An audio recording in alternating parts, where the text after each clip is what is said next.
What should we talk about? Yes?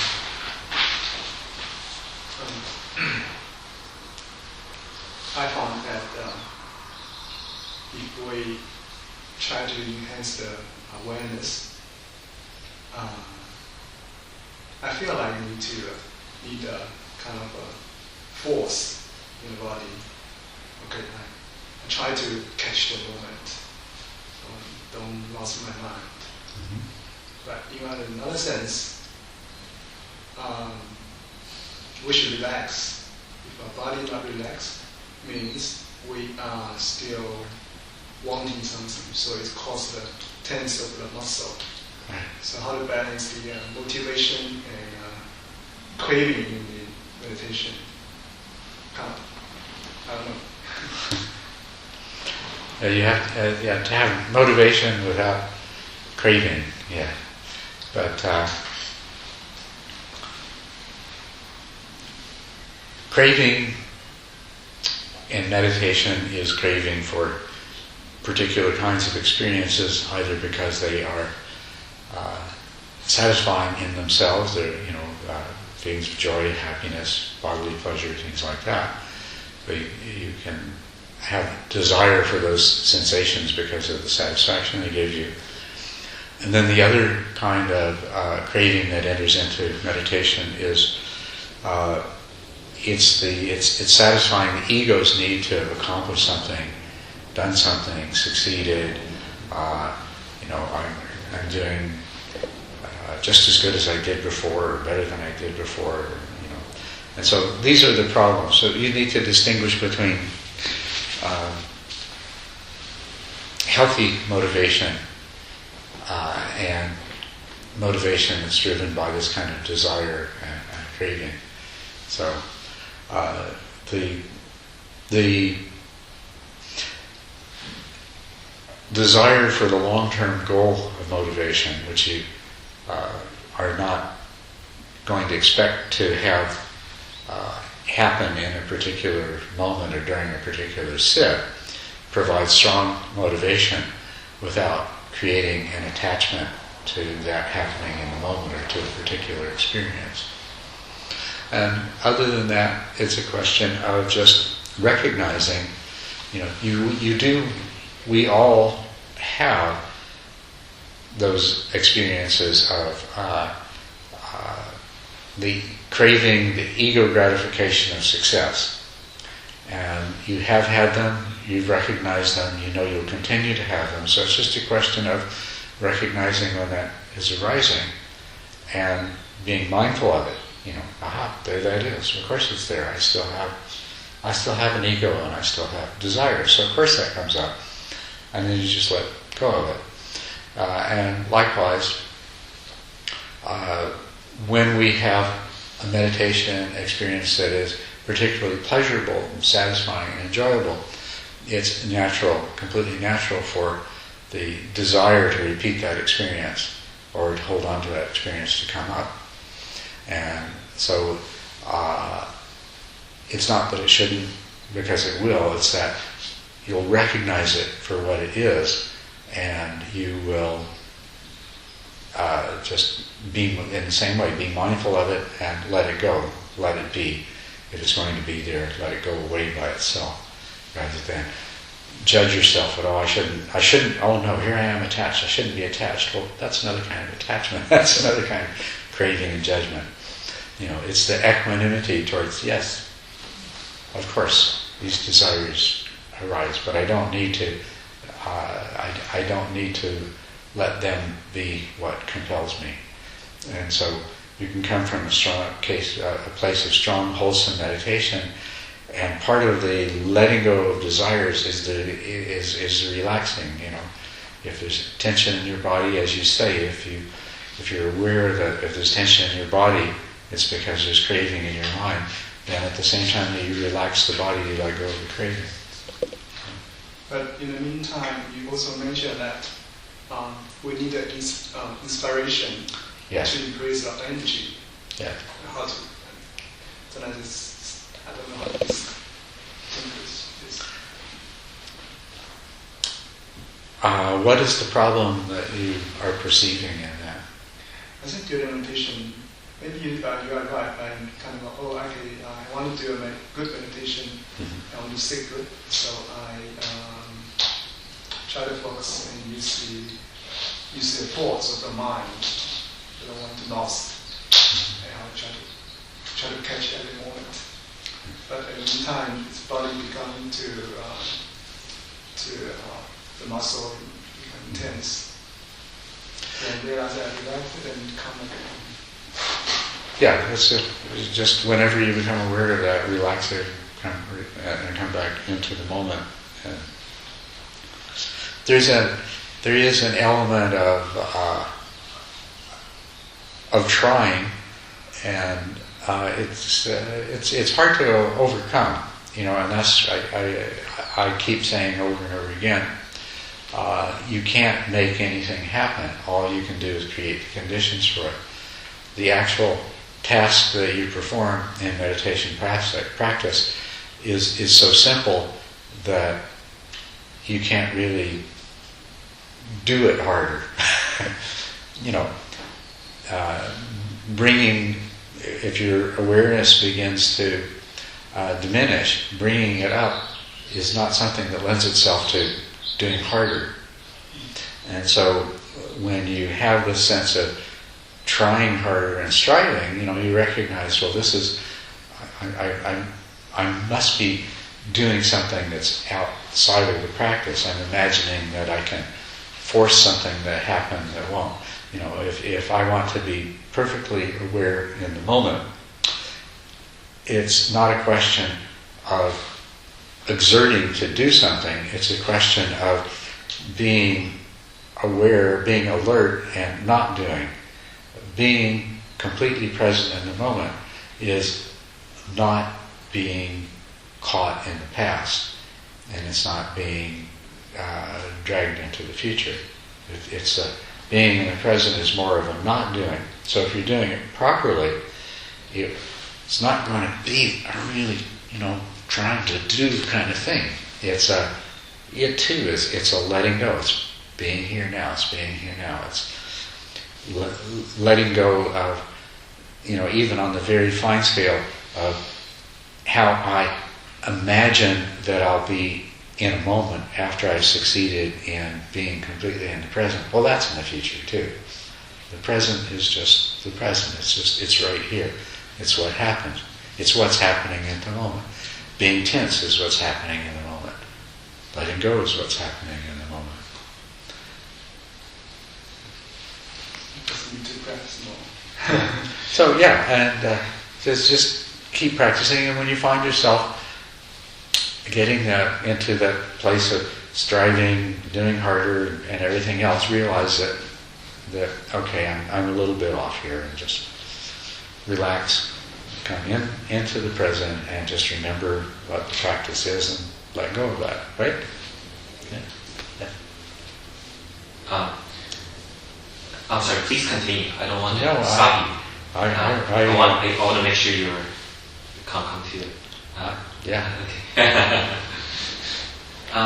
My sits have been inconsistent, and for the ones that I have strong concentration and awareness, naturally when the mind is aware of the clean, the mind knows that it's causing suffering, and he chooses naturally to let go of it, and then naturally the sit becomes better and better. It has the momentum to get better.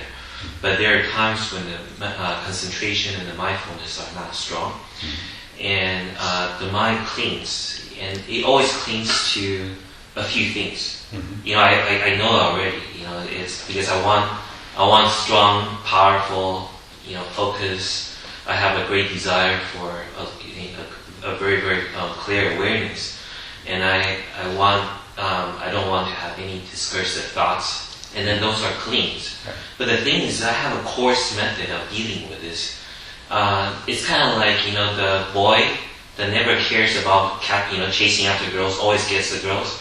And the boy, trying really, really hard to chase after girls, never gets any girls. And so this principle applies the same way. I just tell myself, I don't care if I have discursive thoughts. I don't care if if my focus is not good. I don't care if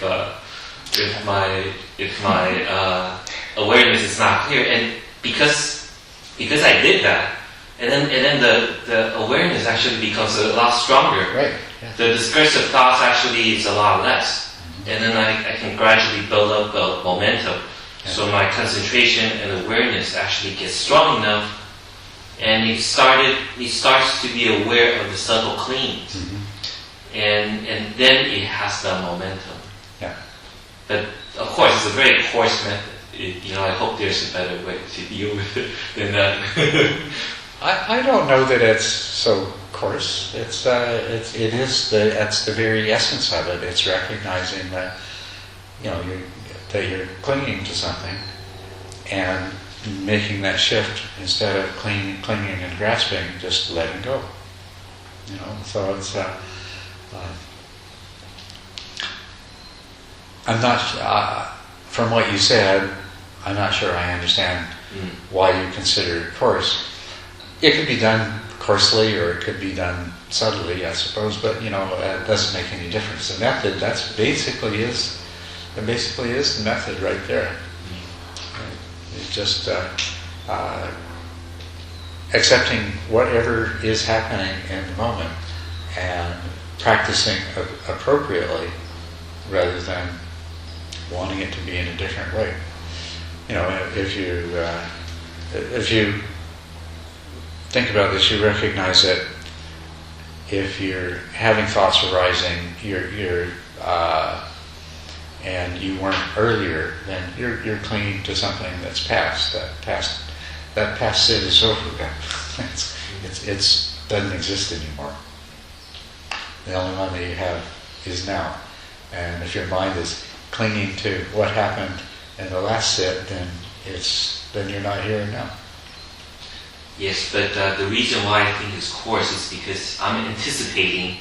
I don't really see the problem, but I just assume that that's a problem already, because in the past it's always been those problems, and so I'm kind of anticipating. I'm kind of guessing where the problem is, and I'm throwing solutions out there, and it just happened to work.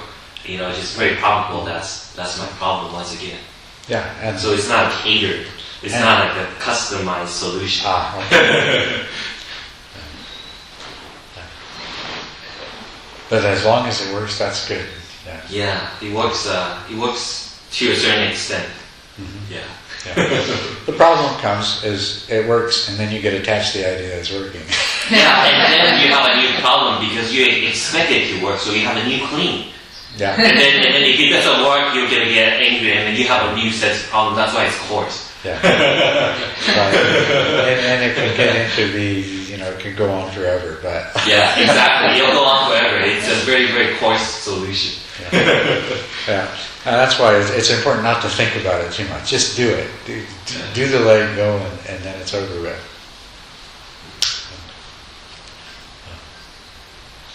Thank you.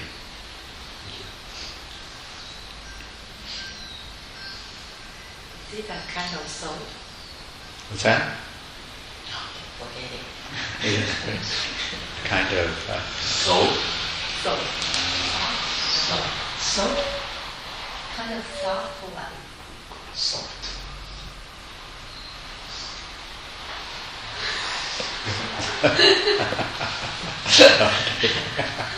She's thinking of a question for tomorrow. What's that? I'm kidding. Well, you mentioned that there's actually no such thing, so-called bad meditation. Yeah. And what's the good meditation? A good meditation is where you recognize what's happening in the moment, and you practice according to what's happening in the moment. That's a good meditation. Yeah. And so, people naturally tend, especially if you've had a meditation where you've had no thoughts and no mind wandering, and you sit down and you're starting to have a lot of thoughts and mind wandering, you just say, oh, I had a good meditation. Well, this is a bad meditation. But it's not a bad meditation. It's just what it is. As long as your mind has the potentiality to engage in mind wandering when you sit, it means that you need to do further practice in recognizing the wandering and bringing it back. That's all it means. So it just means that there's a little more work to be done, and now you have the opportunity to do that work. Because the times where you don't have forgetting and mind wandering, those are the times you're reaping the benefits of your earlier practice. And those times when you do have any sort of mental activity that is not consistent with samatha, it's just showing you that there's still more work to be done, and this is your opportunity to do that particular work today. Sometimes the opportunity that's presented to you is to deal with dullness. Be grateful for it. That's the difference in attitude between saying, "Oh no, I had so much dullness and sleepiness today," and "Oh, wonderful, this is what I'm being presented with the opportunity to work with too."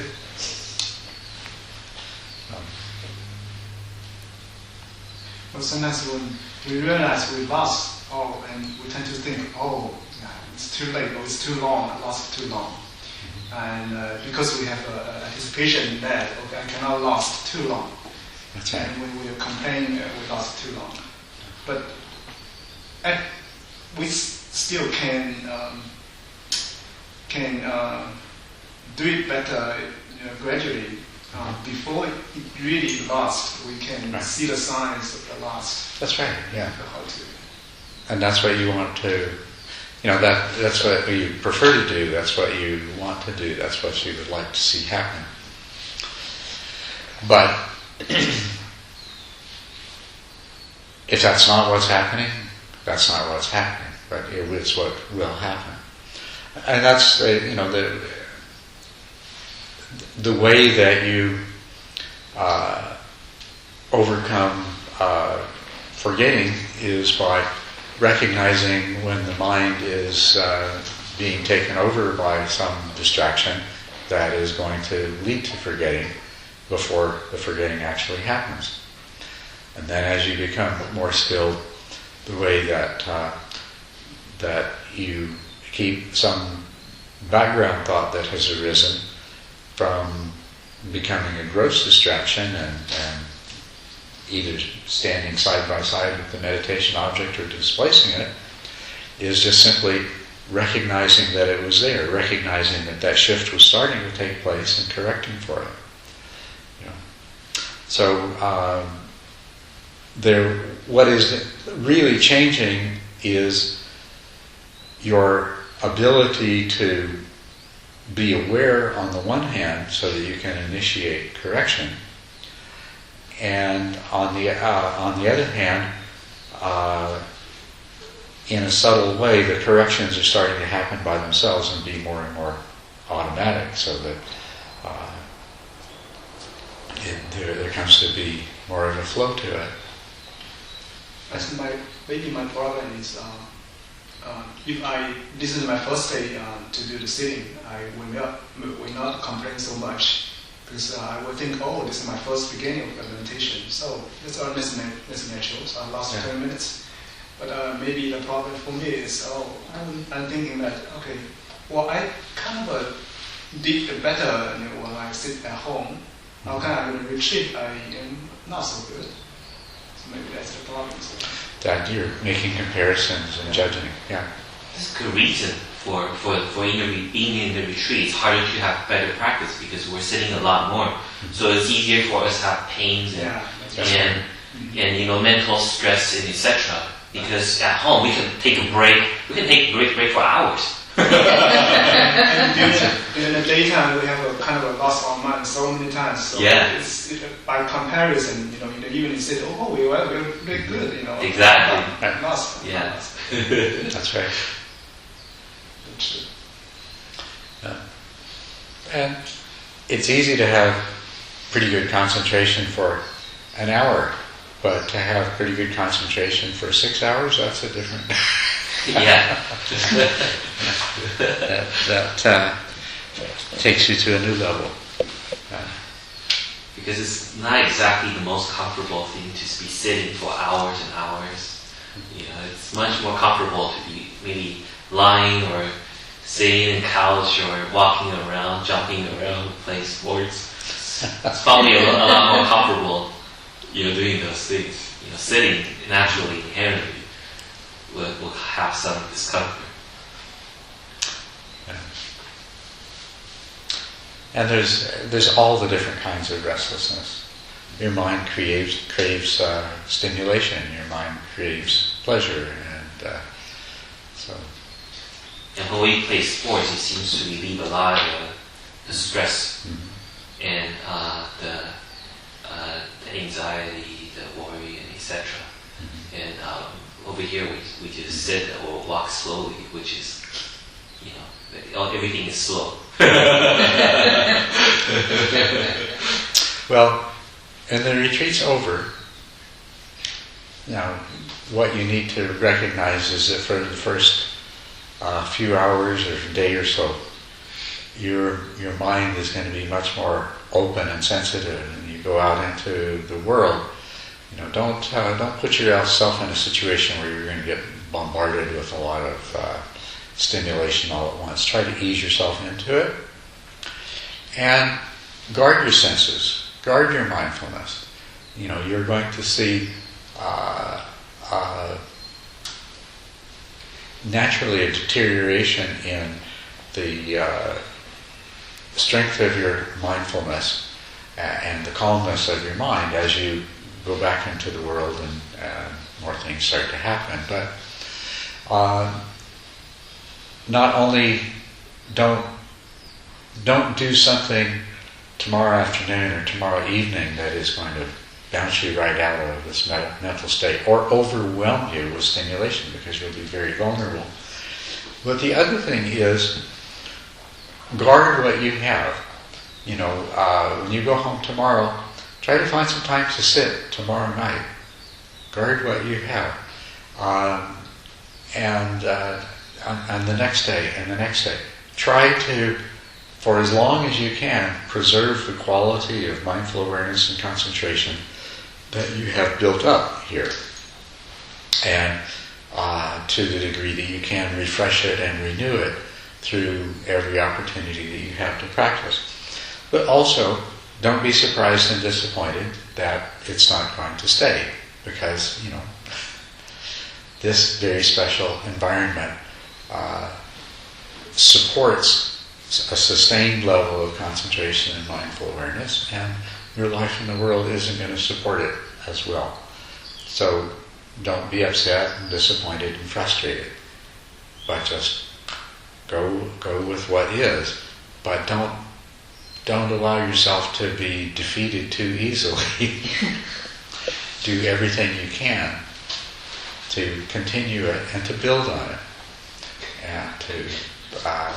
and in your practice, a week, 2 weeks, a month from now, remember all of those lessons that you learned in the course of your practice here, all of the little tricks, all the things you noticed about how your mind works, and make use of that, so that your practice continues to develop. And that's a really important time to remember that, when 2 or 3 weeks after the retreat is over with, and you sit down and your meditation is nowhere near as strong and clear as it was on Saturday morning or Sunday morning or Friday night or something like that at the end of the retreat, that's the time to remember that not that I had something and I lost it, because you haven't.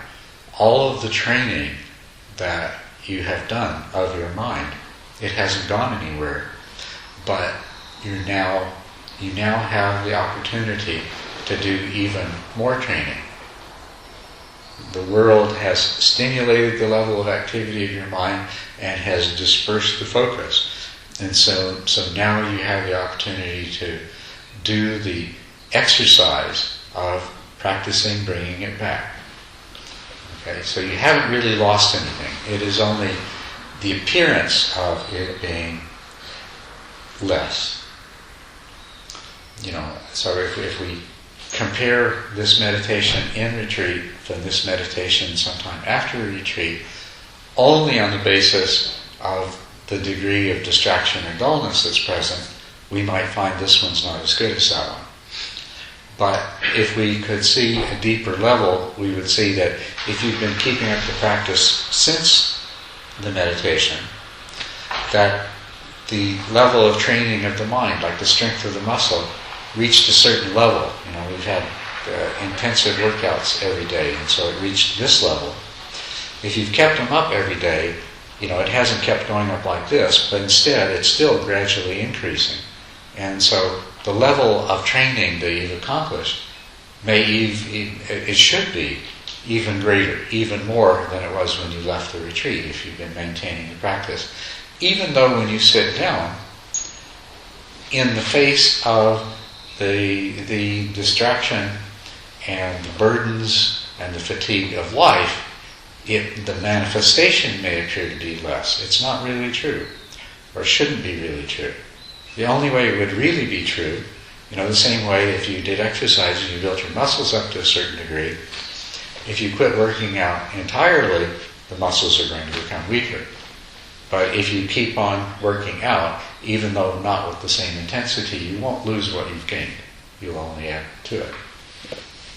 So that's the principle for you to take with you here. It's a good thing you said that, because I was thinking about renting some movies and just sit back and relax. When I get home. Well, I would. It's up to you to decide what to do. But if you did that, you realize what you're going to do to the mental state that you created. So. Well, now I realize it.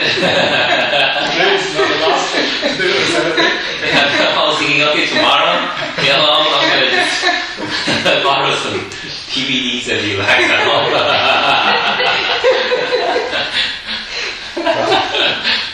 Get a movie, and then as the movie unfolds, watch the reaction of your mind to everything that happens in the movie. Practice mindful awareness.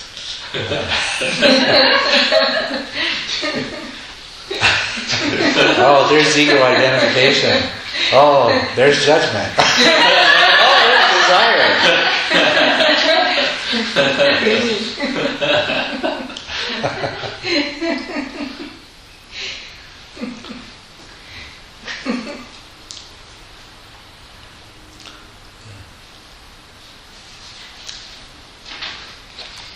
So we have. Ask a question? Can I have? Yes, you can. We've got time, so we need to sit here and look at each other, or we can ask your questions. Sorry, I don't know what else to ask. No, it's good. I found, especially the counting numbers of the breath, the mind tends to create the image for the counting.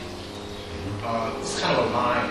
I count one, and the breath goes, and two, so it's become a line. In the beginning, I didn't realize that it's mind create the image in the brain. Yeah. So later on, I just try not to let the mind create a clear image like a line, but just I would say just put the new image into the first image, so the first image can disappear. So for example, 1 and 2, I put 2 on the 1, and by doing this, it's kind of a little bit better because I don't create the memory of the breath. Okay. And if that works, that's good. Images do arise, and all sorts. Everyone's different. Somebody's image might be in breath, out breath, in breath. There it might be in, out, in, out. It could take any kind of form. Images arise, and they're another aid. As a matter of fact, if the images are very helpful to use them, you might abandon the counting and use the image. But all of these things, their usefulness is temporary, and so the important thing is to recognize when they cease to be useful and let go of them. But other than that, the general principle is anything that helps, go ahead and take advantage of it and make use of it. I find it very interesting. I don't tend to click these images, and the mind just click by himself. They arise spontaneously. And also, when the images come, it's not the case that you should say, oh, this shouldn't be here, and try to make it go away. You could make use of it, or you could ignore it. It arises spontaneously, and they will, if you don't reinforce them, they will go away spontaneously. So the correct attitude towards them is, yes, of course, you're not deliberately making them, they just arise. And you don't need to deliberately make them go away or deliberately make them stay, either one. As a matter of fact, as you always want to be moving in the direction of being the more and more just purely in the state of the observer and saying that my mind does this, neither trying to make anything in particular happen, nor attaching to anything that happens as I. This I-making that we do. So, I made an image, and then I made the image go away. So.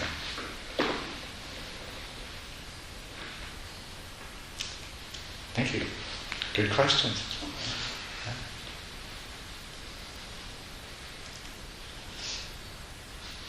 It would seem, except for you, I've answered everybody else's questions already. Yesterday, they don't have any so more many questions. People forgot about the questions. They don't have any more questions. Yesterday we had so many questions, didn't we? But we saved it for tonight. Oh, tonight? But we might not have time. Yeah, 1 hour is very short. Yeah. That's a question, but not relevant to me at this moment. Does jhanas come also like enlightenment accidentally, or we can just... Oh, the jhanas come like everything else in meditation. They are development in a particular direction, and so they're the same as enlightenment in that all you can really do is create the causes and conditions, or create the conditions, but it's the necessary conditions are much easier both to identify and to practice, and so it's not so much an accident. It's much more the result of an intentional result. 10 stage you described, so I'm thinking that maybe jhanas it's much easier for us to get into it compared to enlightenment. Well,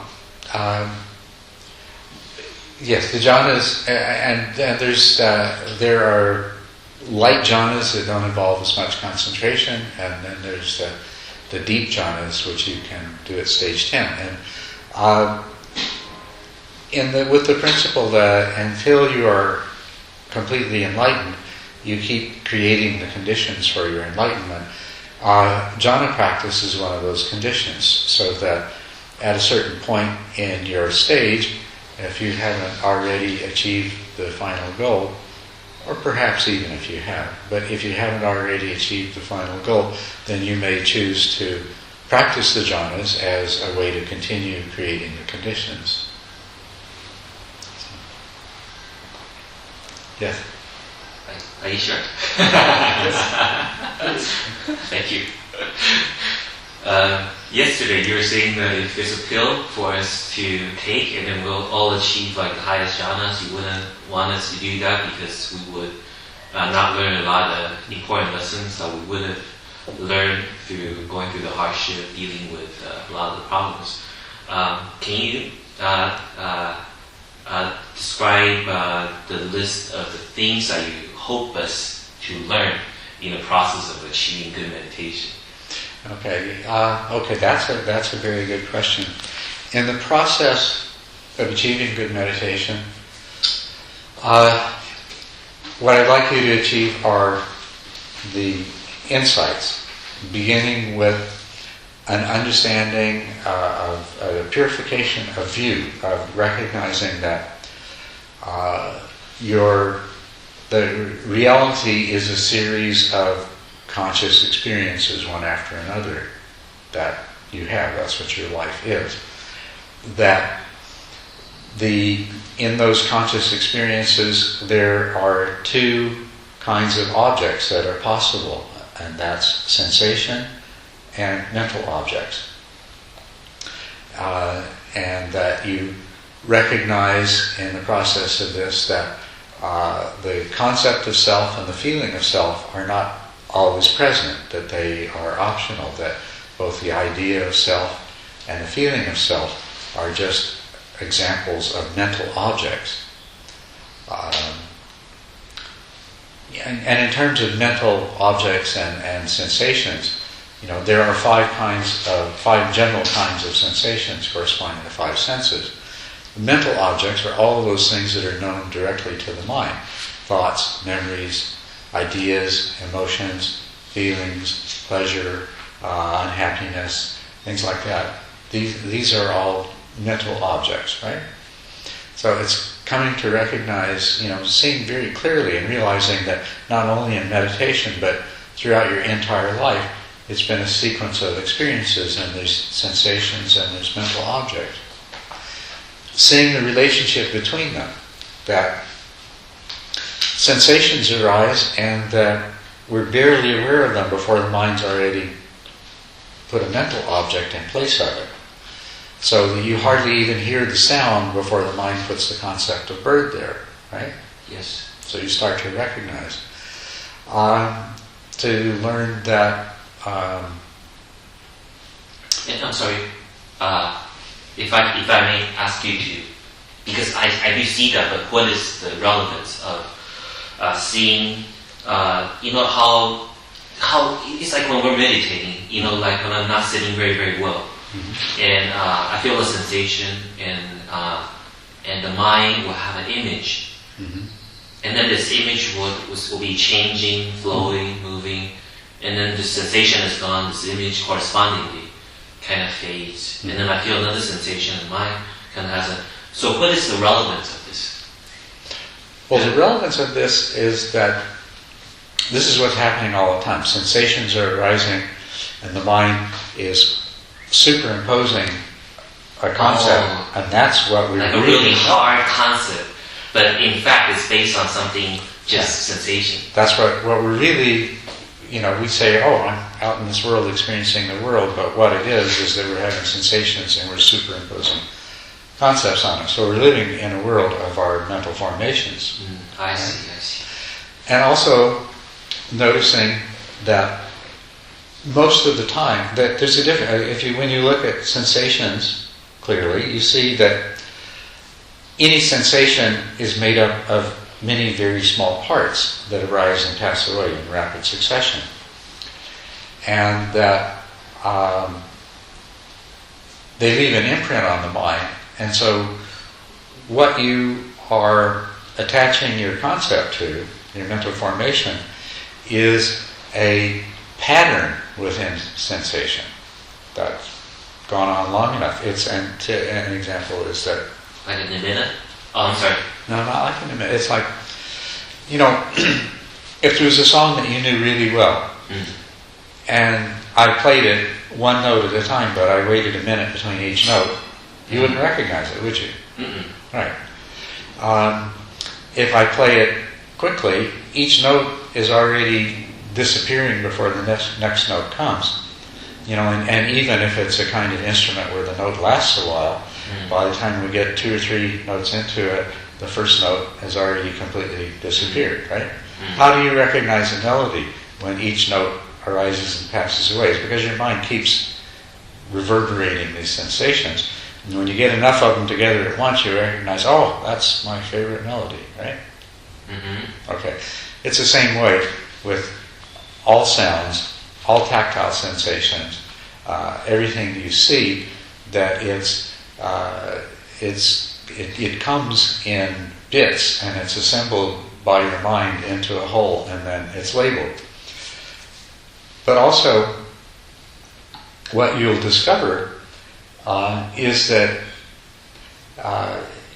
if you can imagine this as spread out in time, so you can see it, there's sensation, sensation, sensation, and then there's the mental object that you plant on what it is, and then your mind goes back to the sensations and it follows them for a while, and then there's an image now of what you first conceived is of it changing, right? So you recognize, oh, that's a car, now the car's driving by, or that's whatever it is.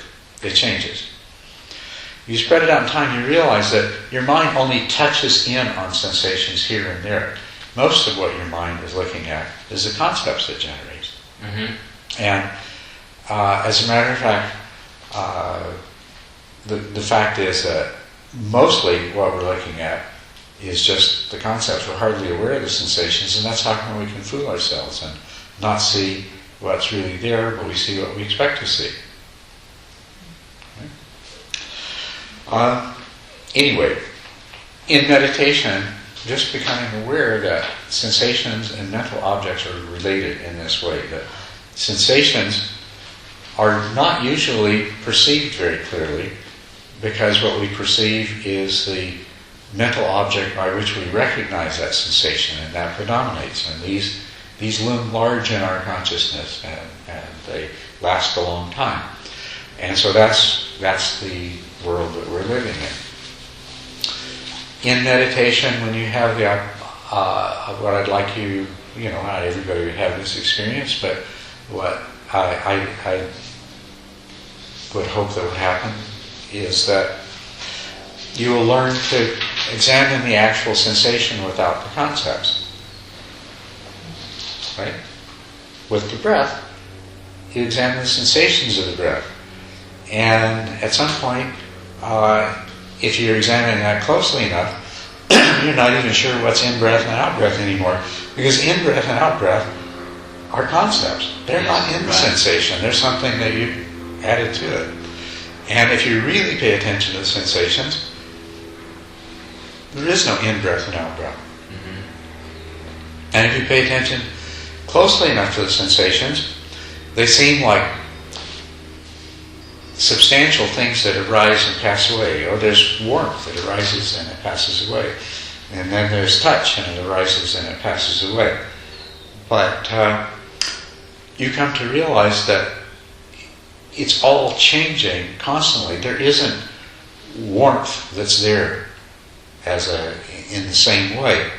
When warmth is there, when touch is there, when any sensation is there, even while you perceive it as being there, it's constantly changing. That there is nothing but change. So I'd like you to become aware that all there is change. There is no such thing as permanent. There are no things other than the mental formations that our mind projects. And then what happens is, out of a continuous flow of sensation, there are patterns. And the mind grasps onto the pattern and puts an image on top of it. Puts a recognition on it. So this, what I would like you to have in the process of developing your meditation are an experience of impermanence as regards sensation. I would like you also perhaps to have the opportunity to notice that the mental formations too come and go and come and go and come and go, and they too are impermanent. And they too arise, and when they're gone, they're gone. They're completely gone. They're replaced by something else. So that you have an experience of the impermanence of both kinds of objects. Sensation and mental formations are both impermanent. So in the process of this, you start to come to understand the emptiness of that which we perceive as real, the impermanence of both sensations and mental formations. That you see that self is not a substantially real thing, but rather self is a kind of idea, and that every time it arises it's not even the same idea, and it's a kind of feeling. And that as an idea and as a feeling, it too is impermanent and it too is empty. Okay? Mm-hmm. And then I'd like you to also discover in the course of your meditation, as we've been talking about and that you have, that every time you cling or attach to something, that it brings you to a state of dissatisfaction. That absolutely, without fail, it's not just an, oh yeah, I get the idea, but by gosh, every single time, no matter how subtle the clinging is, sooner or later it leads to dissatisfaction. Right? That's one of the things I want. So these are all the things that I want you to discover in the process of developing your meditation, these kinds of things. One of the claims that I have is that I see impermanence all the time, thousands and thousands and thousands of times. Wonderful. And the thing is, I want more. I want to gain a deeper insight. Is there more to it? Because I'm sitting there, I'm just coming, going, like maybe in one second there's like 50, 60 beginning, ending. And I see this over and over and over again. And I want to get something out of it, but it's, I know this, I know things are impermanent already, but I just kind of, it takes 10 minutes for me to really see it. So what am I going to do with the rest of the 15 minutes? Well, the things to be seen from impermanence are, impermanence also leads you to understanding emptiness. And so hopefully that's what will come. The other thing that it leads you to understand is that to attach to things that are impermanent is a cause of suffering, cause of unsatisfactoriness. So, and those are the three characteristics: impermanence, emptiness, and the suffering that comes from clinging. And that's where the dissatisfaction is. That's where the suffering is. It's in our taking and clinging and attaching and craving and desiring things that are by their nature both impermanent and insubstantial. So spend the rest of your 50 minutes seeing that and understanding that more and more deeply, trying to come to the same level. Say you always see the impermanence of everything. Wonderful. The next thing is to see the emptiness and the dissatisfactoriness with the same degree of constancy and persistence and clarity. Okay? Yes. Okay. So just continuing being very, very patient and just keep observing, Right. And then, the insight will deepen. Right. Now with regard to impermanence, it's the easiest thing to see, and it's the easiest thing to grasp, and once you grasp it, the only way that you can really carry it to more depth is through understanding emptiness and unsatisfactoriness, and how that's rooted in desire and craving. On the other hand, both emptiness and dissatisfactoriness you can keep taking you to deeper and deeper and more subtle levels of understanding. The full understanding of emptiness is a very profound realization. So, whereas it is the case that once you've fully grasped impermanence, you've fully grasped impermanence, and it doesn't have that much more to teach you. But once you begin to grasp emptiness, you can keep taking that to a deeper and more profound level of understanding and its repercussions in terms of the way that it leads you astray. And the same thing, dissatisfactoriness is discovering, when you take that deeper, is discovering the absoluteness of dissatisfaction and the totality of its dependence upon craving. That impermanence makes any kind of impermanent thing is a cause of dissatisfactoriness, not because it's impermanent, but because we have attachment, because there's craving. And so, in terms of understanding dissatisfaction, your dissatisfaction has to come to that level. Emptiness is not the cause of dissatisfaction. Craving and attachment to that which is empty are the cause. Craving, say the last thing again, craving and what? Craving and attachment are the cause of the dissatisfaction, not the emptiness itself. Mm-hmm. You know? Yes. Right. Yes. So a lot of times I forget about that. And that the world is a world of appearances generated by the mind does not make the world suffering. Mm-hmm. Yes. It is that it's a world of appearances generated by the mind that we cling to and have craving for that makes it suffering.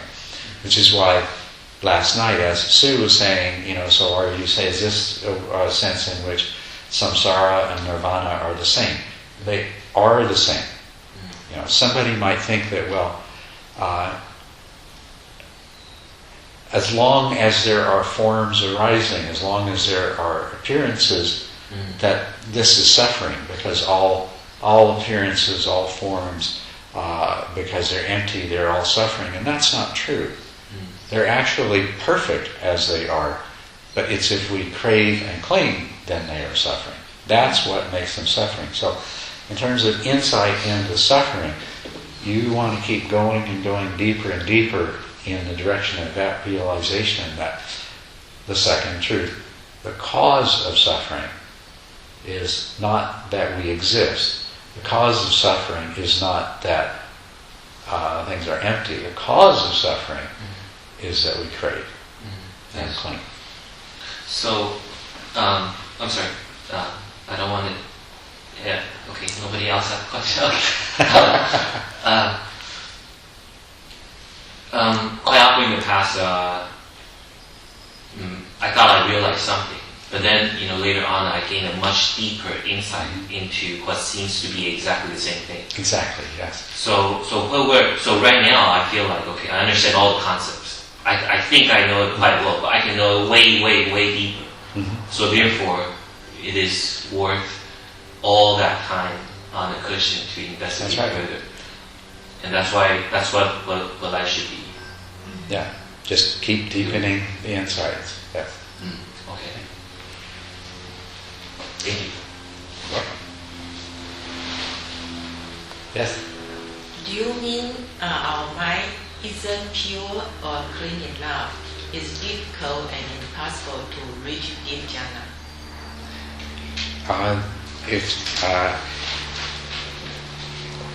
You said, if your mind is not pure enough, is it possible to reach deep jhana? It's impossible and difficult to reach deep jhana. Yes, the more, in terms of purification of the mind, the more impure your mind is, the more difficult it is to reach deep jhana. But it is not the case that your mind needs to be completely pure to reach deep jhana. The thing about the jhana factors when they arise is that they will completely suppress the impurities of the mind temporarily and allow you to reach deep jhana. So whatever degree of purity or impurity that any of our minds is in, when we develop, to cause the jhana factors to arise, we need to engage in a process of purification. But there's not some level, if we could imagine that somehow you could have a scale that gauged purification of the mind. It's not that you have to have a certain level of purification, but it's you need to engage in the process of purification until the jhana factors arise and suppress the hindrances. And then you can enter deep jhana. And entering into deep jhana then will aid you in continuing the process of purification of your mind.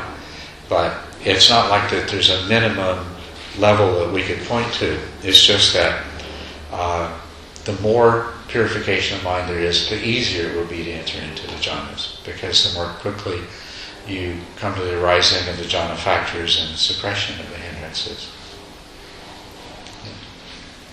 Good question. Thank you very much.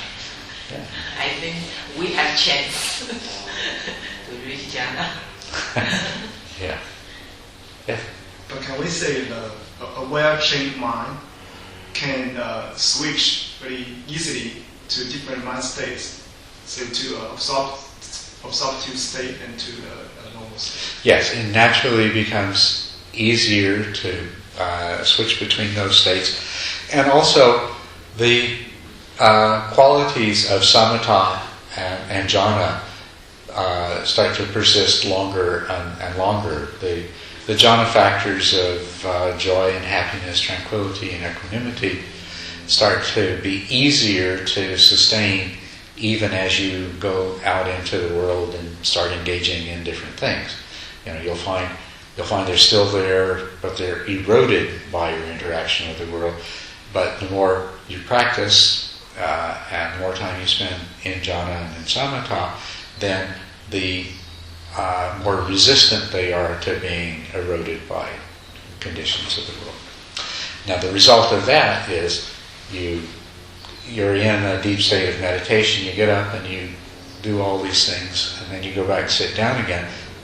Much more rapidly do you move into the deep state. It becomes much easier because you haven't left it as completely as previously. That's a very good question too. Thank you. Questions get really, really good now. Good thing this is recorded. When I write my book, we'll put all the questions and answers in.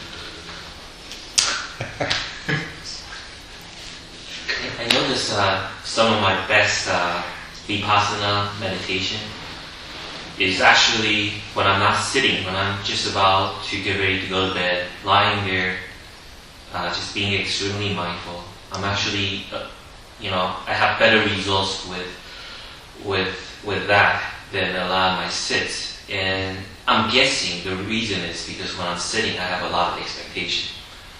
And, I have a certain things that I expect myself to accomplish. And I have cravings. I think that you're probably right. Very good chance you're right. When you're going to bed and you practice mindfulness, it's a freebie. If I get something out this great or don't, well, I wasn't expecting to anyway.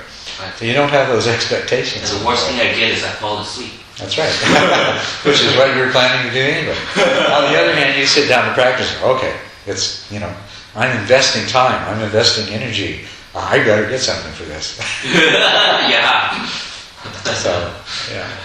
So I think you're right. That's probably the reason. So wholesome attitude is extremely important for meditation. Mm-hmm. So I have to learn something with my sleeping meditation.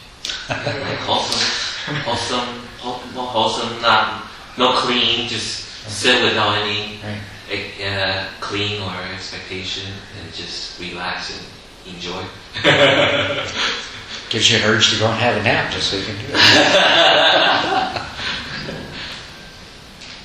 Last question and then we'll have lunch. It's not a question, but I want to see your comments. I found when I sit down, so I try to intentionally to focus. So say, okay, I breath faster, and it's in the beginning of the sitting. When the sit ends, I try to slow down. Mm-hmm. So the purpose is to try to maintain the continuity of the concentration. So try to just remain in the sit for a while and get out of stories. So this kind of practice is okay. Mm-hmm. If it works, yeah. But just keep in mind that the less trying you do, the better.